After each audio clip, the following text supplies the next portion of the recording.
UP के प्रयागराज में माघ मेले के दूसरे मुख्य स्नान पर्व पौष पूर्णिमा के स्नान को सकुशल संपन्न कराने के लिए पुलिस की ओर से तैयारियां कर ली गई हैं। माघ का पहला स्नान होने के चलते इस दिन कल्पवासियों की भारी भीड़ उमड़ने की संभावना को देखते हुए उनके आगमन के मार्ग को लेकर डायवर्जन लागू किया गया है। इसी के साथ ही माघ मेला क्षेत्र में कल्पवासियों का आगमन शुरू हो जाएगा। इस स्नान पर्व पर 30 लाख से अधिक श्रद्धालुओं के आगमन का अनुमान है। मेला प्रशासन ने सहूलियत के लिए 10 स्नान घाट तैयार कराए हैं। साथ ही घाटों के पास ही सुरक्षा के लिए पुलिस चौकियों का निर्माण भी कराया जा रहा है, जिससे लोगों को परेशानी न हो। इसके तहत अलग अलग दिशाओं से आने वाले कल्पवासियों का मेला क्षेत्र में प्रवेश का मार्ग अलग अलग रखा गया है। दरअसल पौष पूर्णिमा माघ मास का पहला स्नान पर्व है और इसके साथ ही माह भर चलने वाले कल्पवास की शुरुआत होगी। ऐसे में पौष पूर्णिमा पर न सिर्फ कल्पवासी बल्कि बड़ी संख्या में उनके परिजन भी शिविरों में पहुंचेंगे। प्रमुख साधु संतों का आगमन भी पौष पूर्णिमा पर ही होगा। ऐसे में मेला क्षेत्र में यातायात व्यवस्था को सुचारू रूप से रखना पुलिस के लिए बड़ी चुनौती है। ये चुनौती और भी बड़ी इसलिए है क्योंकि बड़ी संख्या में कल्पवासी अपने शिविरों तक पांटुल पुलों के रास्ते से होकर जाते हैं। ऐसे में कल्पवासियों के प्रवेश के लिए डायवर्जन लागू किया गया है। जाएंगे, क्या व्यवस्था रहेगी, किस तरीके से? पौष पूर्णिमा का पर्व है और कल्पवासियों का आगमन प्रारंभ हो चुका है।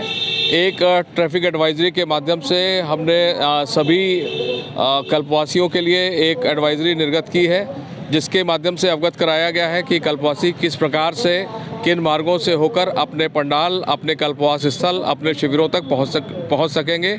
और समाचार पत्रों के माध्यम से, इलेक्ट्रॉनिक चैनल्स के माध्यम से ये एडवाइजरी निर्गत की जा चुकी है।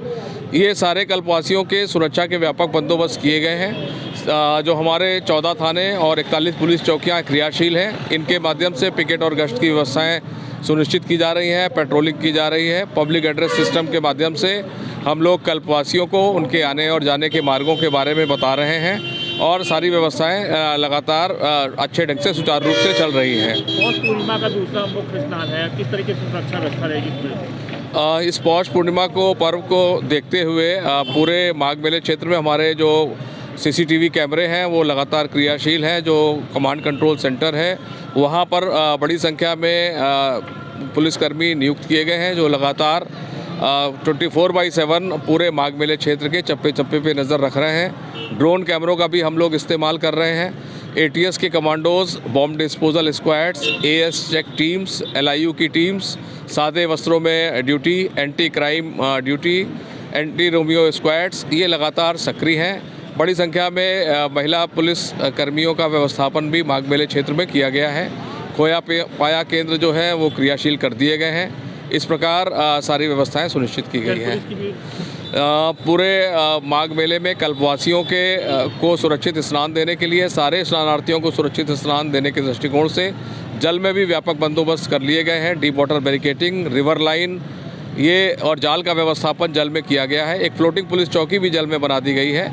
एक डिप्टी SP रैंक के अधिकारी उसमें नियुक्त कर दिए गए हैं, जो लगातार उस चौकी पर रहकर जल में होने वाली गतिविधियों पर नज़र रखते हैं। इसमें हमारी SDRF की टीमें, NDRF की टीमें, जल पुलिस के लोग, फ्लड कंपनीज के जवान, जल पुलिस के लोग, इनका व्यवस्थापन भी जल में सुरक्षित स्नान देने के दृष्टिकोण से किया गया है।